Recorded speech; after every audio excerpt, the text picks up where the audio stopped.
Good evening. Goodbye Forever by Ngak'chang Rinpoche. I said, "So you don't mind when I don't know things?" Alice said, "Of course not. And anyway, you know all the paths in the woods, and there are thousands of them that I could never have found in a million years. And that's how you found me there. And that was the cleverest thing of all."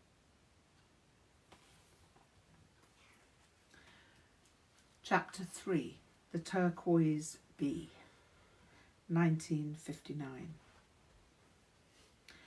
Alice never saw the White Lady, no matter how hard I tried to make it possible for her. This was disappointing, and more so because it was all my fault. I'd been the one who'd forced her out by shaking my head like an imbecile. It seemed extremely strange that I'd had to act like someone in a lunatic asylum to avoid being sent to such a place. The White Lady, however, did start to appear again, just not every night and not as vividly. I wondered whether it was just a matter of time or whether she would ever be vivid again. She never actually seemed to appear outside dreams. Alice was always extremely encouraging and seemed to have an absolute belief that the White Lady would return in her former glory, because then she will be so glowing that I will be able to see her too. It was wonderful for me to have a friend with whom I could speak of the White Lady and of the scenes that I had witnessed in my dreams, or whatever they were. Alice had complete confidence in the fact that I'd seen sights that were somewhere other than England, and that I had seen the two young girls who rode on dogs in a mountainous landscape. I told her about the white tents and the caves that had doors that turned them into dwelling places. We would look at a huge Encyclopaedia Britannica in her home that had many volumes to see whether we could find the place. We thought it might be Norway or Lapland. There were so many countries that had mountains, and we tried to look at pictures of them all. The most likely place seemed to be Nepal, because the Himalayas were there, and on the other side was Tibet. I kept going back to the photographs of those mountains, and somehow there was always some strange feeling associated with them. I could not say, "Yes, this is the place," but neither were these mountains entirely unfamiliar. The day arrived, however, when the Trevelyan's plan was announced. The family would be moving to Herefordshire. They wanted to live somewhere where there was a little more open countryside, and the Welsh borders looked ideal to them. I would be welcome to visit, but it was a long way away. The weeks dissolved into each other, and then the days and hours. Then Alice was gone. Gone, gone, gone beyond. Gone completely beyond. I didn't know it at the time, but the repetition of the word gone that rang in my mind was something that would recur. It would recur in different ways until it became something profound.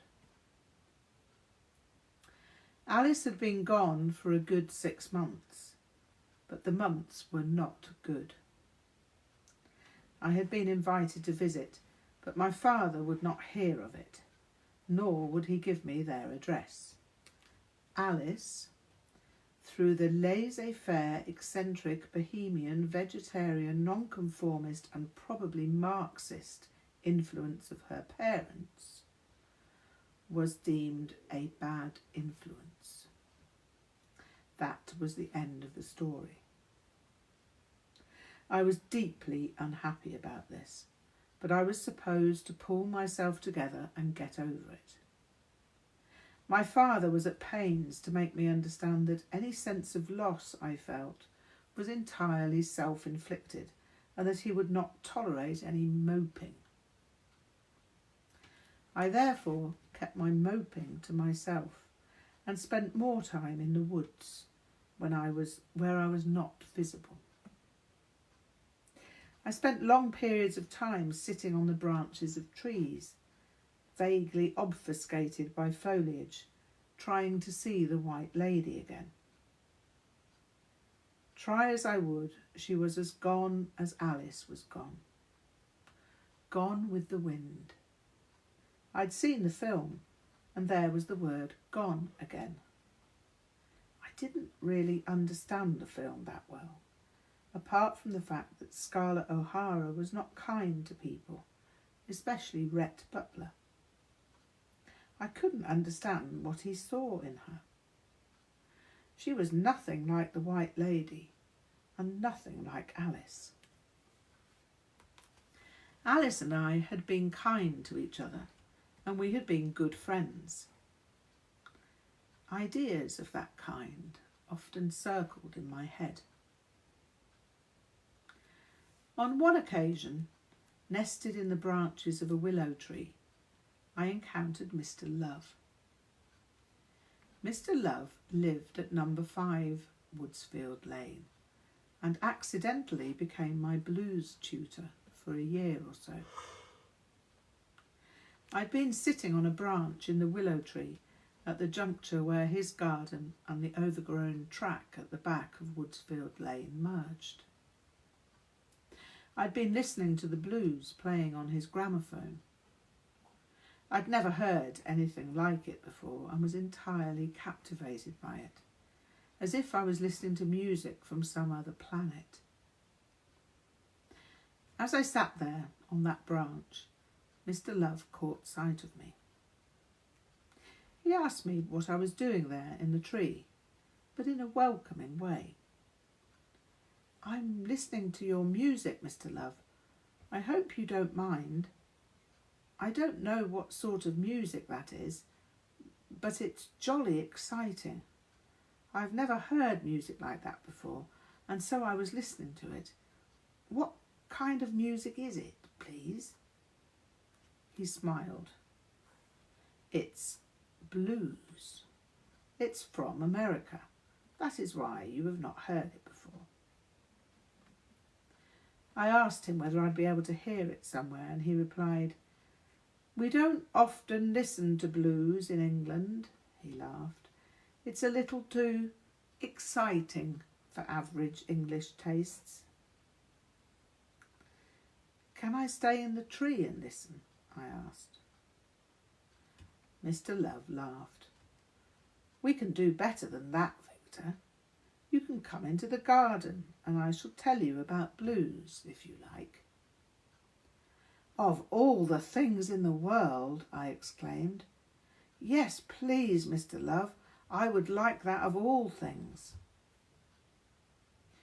I descended from the willow and sat next to him in a deck chair that had seen better days.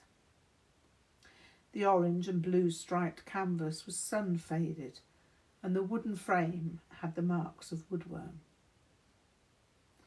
It was there that I listened to the hiss and pop crackling 78 records of Big Bill Broomsey, when Mrs. Love suddenly appeared. She had long, white, curly hair.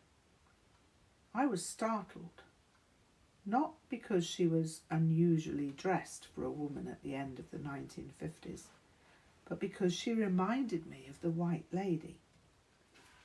The White Lady had not been old, but she'd not been young either. The White Lady had defied all concepts of age, and so the elderly Mrs. Love could have been the White Lady for all I knew.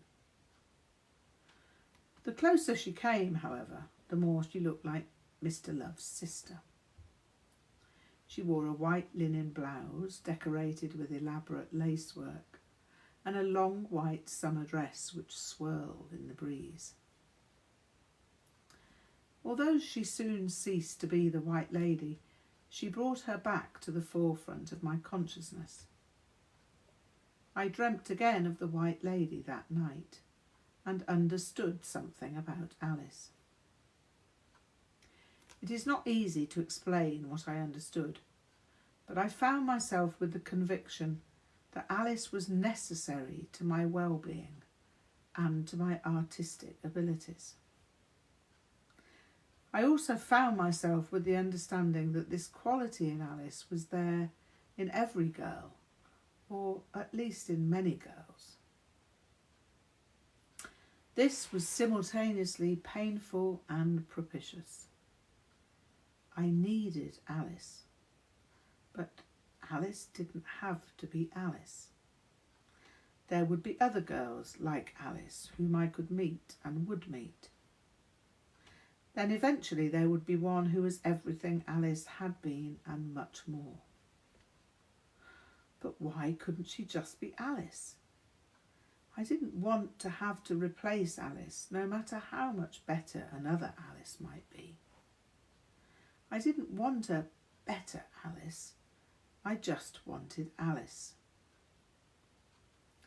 Somehow, however, as I was having these thoughts, it occurred to me that the White Lady knew far better than I did what was wanted, what was needed, and what should happen. She knew the when and where of everything, but to me, the future was a huge mystery. Becoming a teenager, let alone an adult, would bring changes that I couldn't imagine. I'd be driving a car, perhaps. I'd have my own house. I'd be part of an adult world that I could now only see as a spectator. I'd earn my own money and spend it in whatever way seemed enjoyable. What would that be like? Who would I be? I knew that there had been huge changes already. I was no longer the baby or infant I had been. Would being a teenager or adult be as different as the difference between being a baby and becoming a boy? Maybe another Alice in the future would be perfect. There was no way I could know or even imagine. In the middle of such a reverie, Mrs. Love brought out glasses of delicious ginger beer. I'd never tasted ginger beer before, but it was provided whenever I visited. It somehow seemed to me like the thing bluesmen drank. Sitting relaxedly in Mr. Love's impromptu school of blues one day, I observed a bumblebee zooming in the apple trees. "That bee," I announced, "is making a very strange sound." "Yes, he is, indeed, Victor," Mr. Love laughed. "He's a little tipsy, I think." "Tipsy?" I asked. "Yes, he's been drinking the juice that forms in the little pockets on the apples where the birds pick at them. The juice turns into alcohol through contact with airborne yeasts, and the apples ferment on the trees. It always happens at this time of year." "That's very interesting. So the bee is drunk?" "Yes, as you would be from drinking too much wine." "I have a small glass of wine for Sunday lunch," I ventured. "So could that happen to me?" "Not on your mother's elderflower wine, young Victor.